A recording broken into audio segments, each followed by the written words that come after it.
Today we're really here to discuss an issue and a state question that we've talked about really since last session, but we want to make sure that it stayed on all voters' mind for November.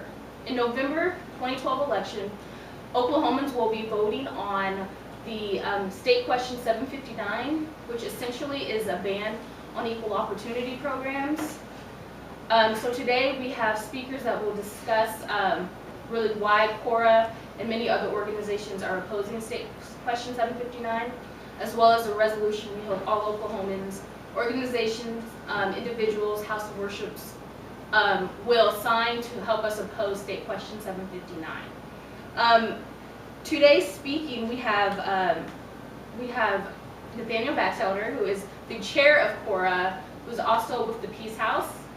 We have State Representative Mike Shelton, District 97, who will be speaking, and then Jana Lewis Harkins will be closing the program with the Oklahoma Democratic Federation of Women. Behind us, and we're so proud standing with us, we have organizations that include the City of Tulsa Human Rights Department. We're fortunate to have the City of Tulsa Human Rights Commissioner, the Council on American Islamic Relations, the Equality Network, Cimarron Alliance Foundation, Central Oklahoma Labor Federation, AFL-CIO, Mayflower Congregational Church, Oklahoma Coalition for Reproductive Justice, and Change Oklahoma. So I will hand this over to Nathaniel Batchelder, Chair of COHRA. Okay. Thank you, Tamaya. I am Nathaniel Batchelder, co-chair with Tamaya Cox of the Human Rights Alliance, Nathaniel Batchelder. We are here for a very important cause today. Affirmative action programs in Oklahoma have leveled the playing field pretty well, mostly for women, but also for minorities in hiring, contracting, and educational opportunities.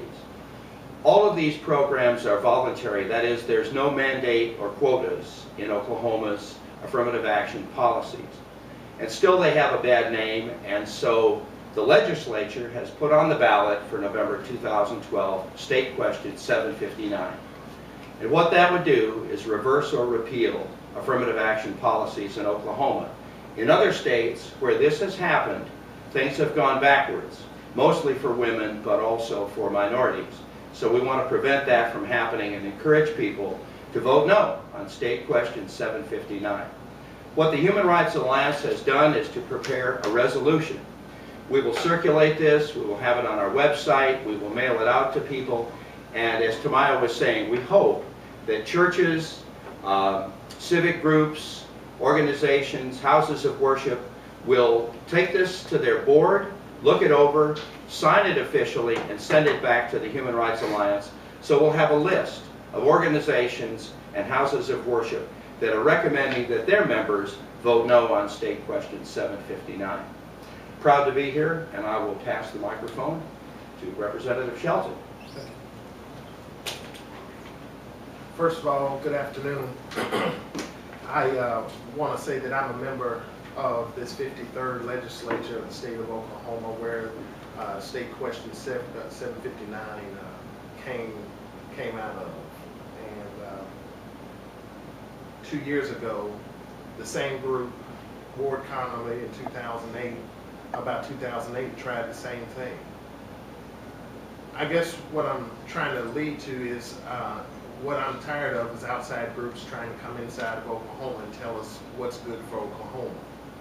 State 759 is a part of a plethora or a lot of legislation that has gone through the Oklahoma legislature that its sole intent is to divide the people of Oklahoma.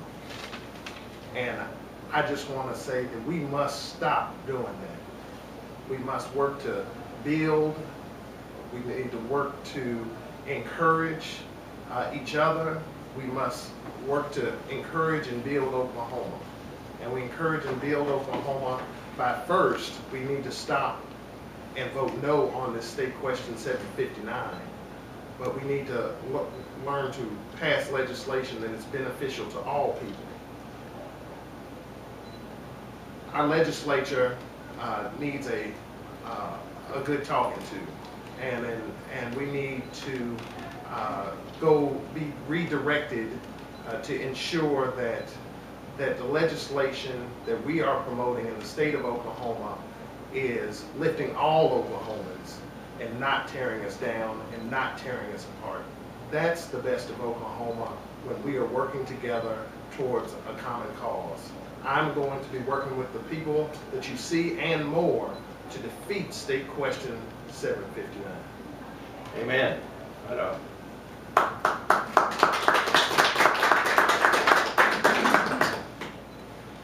Good afternoon. I'm Jana Lewis Harkins with the Oklahoma Federation of Democratic Women. And to continue in the same vein that Representative Shelton was speaking of, back in the spring of this year when the Oklahoma legislature was considering Senate Joint Resolution 15, which ultimately became State Question 759, both the Tulsa World and the Journal Record came out in opposition to what the Oklahoma legislature was doing with regard to advancing this particular type of legislation. As Representative Shelton said, it's divisive in nature, and not only that, the proponents of State Question 759 have taken the words of Dr. Martin Luther King, where he says, I hope and have a dream that my 4 little children will one day live in a nation where they will not be judged by the color of their skin, but by the content of their character. And this language has been co-opted by Rob Johnson and Senator Rob Johnson, and also Speaker-designate T.W. Shannon. And they say that they would prefer that we get rid of the legislation or the law of the land here in Oklahoma and replace it with language, State Question 759, that will only further divide this state. I stand on the words of the Journal Record and all of these people behind me that, you know, our legislature needs to be about other things.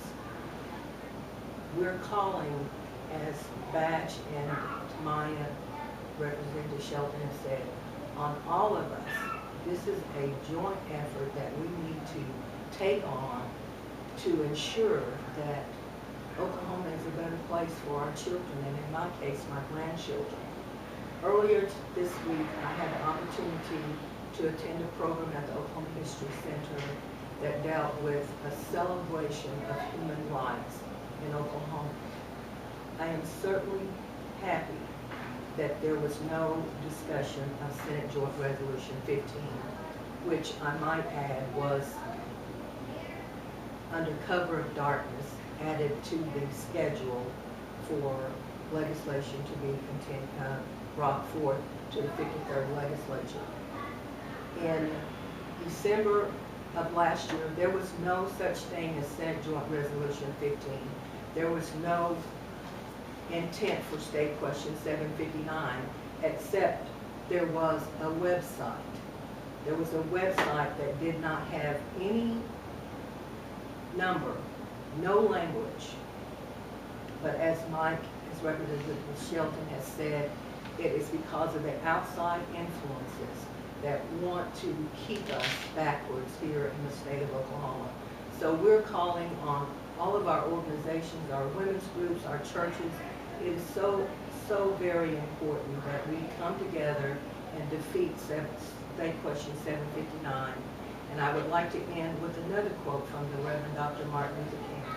The ultimate measure of a man is not where he stands in moments of comfort and convenience, but where he stands at times of challenge and controversy. State Question 759 is a challenge.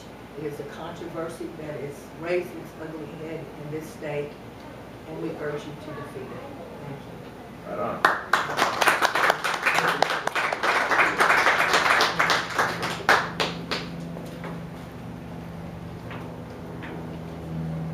That concludes our speakers portion. One of the things we do want to keep in mind is that, again, State Question 759 will be on the general election ballot in November 2012. We do not think we're being premature. We believe that as soon as SGR 15, we should have started our Vote No campaign. So this is not early, we're right on time. We will do all in our capacity to defeat this measure. Equal opportunity programs and affirmative action programs has grown the middle class. It has created many opportunities for so many Oklahomans that we must remember, especially during this difficult time for our economy, that it's grown the middle class, it's provided jobs for so many Oklahomans, and this is not a time to stray away from it. At this time, we will take any, unless anyone else has anything to say or add. We do have the resolution present and available. We will ask some of our members to sign, but at this time, if there's any questions, feel free. I have a question for Representative Shelton. Yeah. You were there last session, of course. Yes. How did the supporters market, the people who want this, how did they market this? I mean, it's going to be on the ballot. So what was their premise for why they say this is a good thing for the city? Yeah, let me just say that we believe that we had the bill not coming out of committee, and late at night it ended up coming out of the committee and heading to the House floor. They did not market it. Matter of fact, the absolute author of the piece of legislation, which was Leslie Osborne, did not show up to present it in committee, and she did not show up on the House floor to present the bill for one reason or another. Of course, Representative Shannon authored that piece of legislation on the House floor.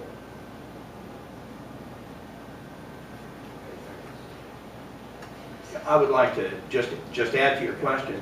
I've also heard representatives say, well, but wouldn't it be ideal if we could get beyond, our differences, that haven't women achieved equality, and aren't we beyond race now?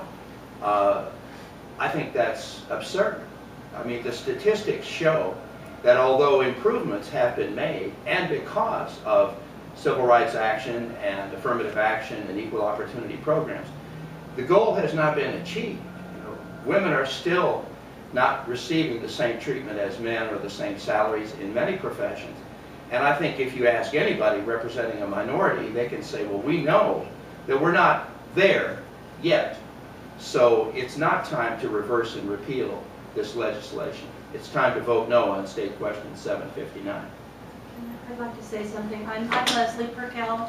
I'm the treasurer for COHRA, Central Oklahoma Human Rights Alliance. And when we were drafting this, the first draft, one of the things that we included was, and it's still included in the resolution, is as far as how it was marketed or presented,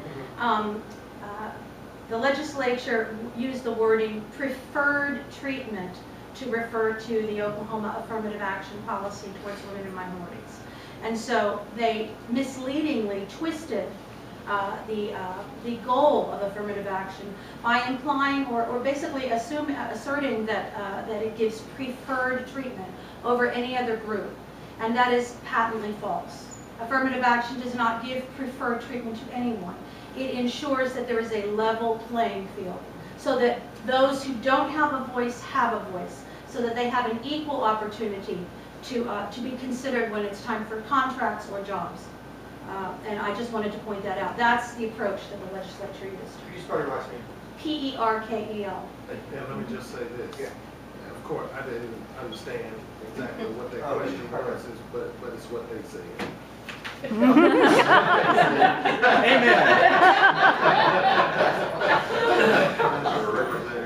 I would just like to add something else concerning how the legislation came about, because I think that the Oklahomans are not clear as to how the Oklahoma legislature goes about presenting and addressing bills that ultimately become law. As I said, in December, there was no bill presented when the time period closed for presenting legislation. There was nothing there with regard to affirmative action. What happened is that in the Senate committee, Senator Rob Johnson introduced substitute language on a bill that was originally designed, it had something to do with the judiciary. It did not, this particular legislation did not even go to the correct committee in the Senate. It was addressed by the Judiciary Committee, and it was a substitute bill that was presented that changed. Now, to most people with a little common sense, germane means that there's some similarity about what was original and what was replaced.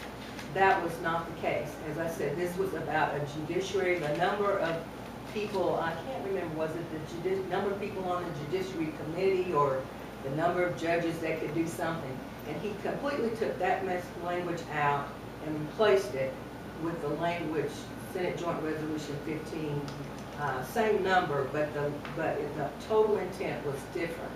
And so, you know, it was a farce. It was from the very beginning, you know, and this is just like in 2010, Sharia law, voter ID, all of these wedge issues to bring people out to the polls.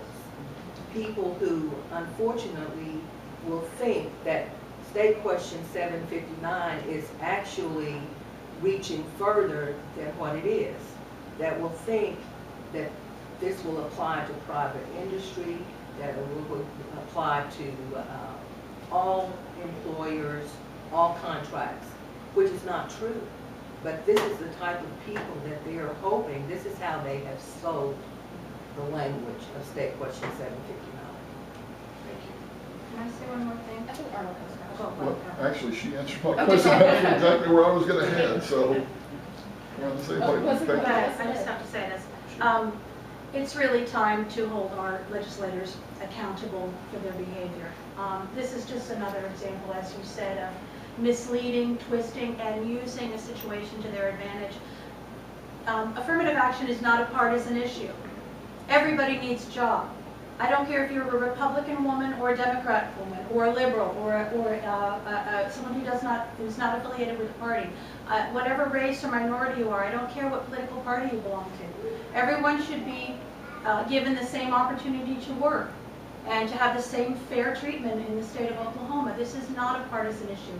And it is time for our legislators to stop taking issues that concern everyone and turning them into party issues. They are not. And we need to hold them accountable and stop voting them in office.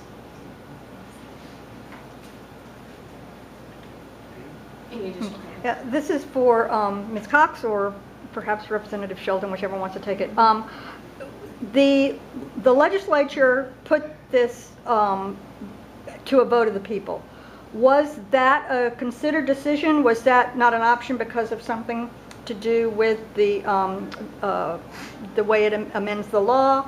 But what do you believe was the motivation behind, rather than them just voting on it themselves, to change that policy, why they put it to the people? Well, go ahead first. I think it's important to know the history of this language. Back in 2008, the exact same language that was proposed with a minor twist was initiated through an initiative petition.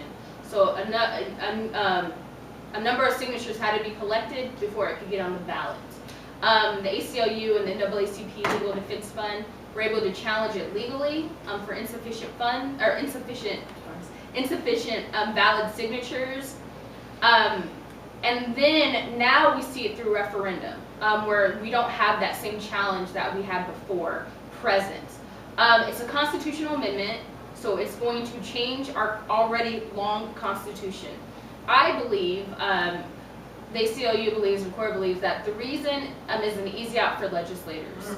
We saw how difficult it was during the debate and during just the debate of sending it to the vote of the people. We saw Representative Kern say some very outlandish, irrehensible comments regarding minorities and women. It is, again, not being accountable for your actions. It's not wanting to say, I got rid of affirmative action. So it's an easy out for legislators to send it to the vote of the people. So that is why we are here today asking all members and all Oklahomans to oppose this State Question 759, because it will show legislators they can't continue to amend our Constitution through these radical measures such as State Question 759. Do you concur? Yeah. What's she say? An elected official not talking. The whole I thing's just- over. want to make sure that the folks with the still camera can get a, before we break up this group here, we want to make a record for ourselves. So let's pose. Oh, do you want to speak, Mike? No, Janet. Janet? I would just like to add one thing. We've heard too much, immense amount about Representative Sally Kern and her debate on State Question or Senate Joint Resolution 15 that ultimately became State Question 759 on the infamous Wednesday, April 27th. But we have not heard that much about those people, those legislators that actually stood up and spoke knowledgeably, eloquently, and in defense of not only affirmative action, but the men and women, the boys and girls of Oklahoma. Of course, they were outnumbered, they were outgunned, but Representative Shelton and a number of other legislators stood up for the women and minorities of Oklahoma on that day, and I think that, that needs to be said because, it's the greasy wheel gets the, whatever, and, the squeaky wheel gets, gets the grease. But, so Sally Kern should not be the only person in the spotlight. She should not be in the spotlight. Those people who stood up for Oklahoma should be in the spotlight, and Representative Shelton was one of many.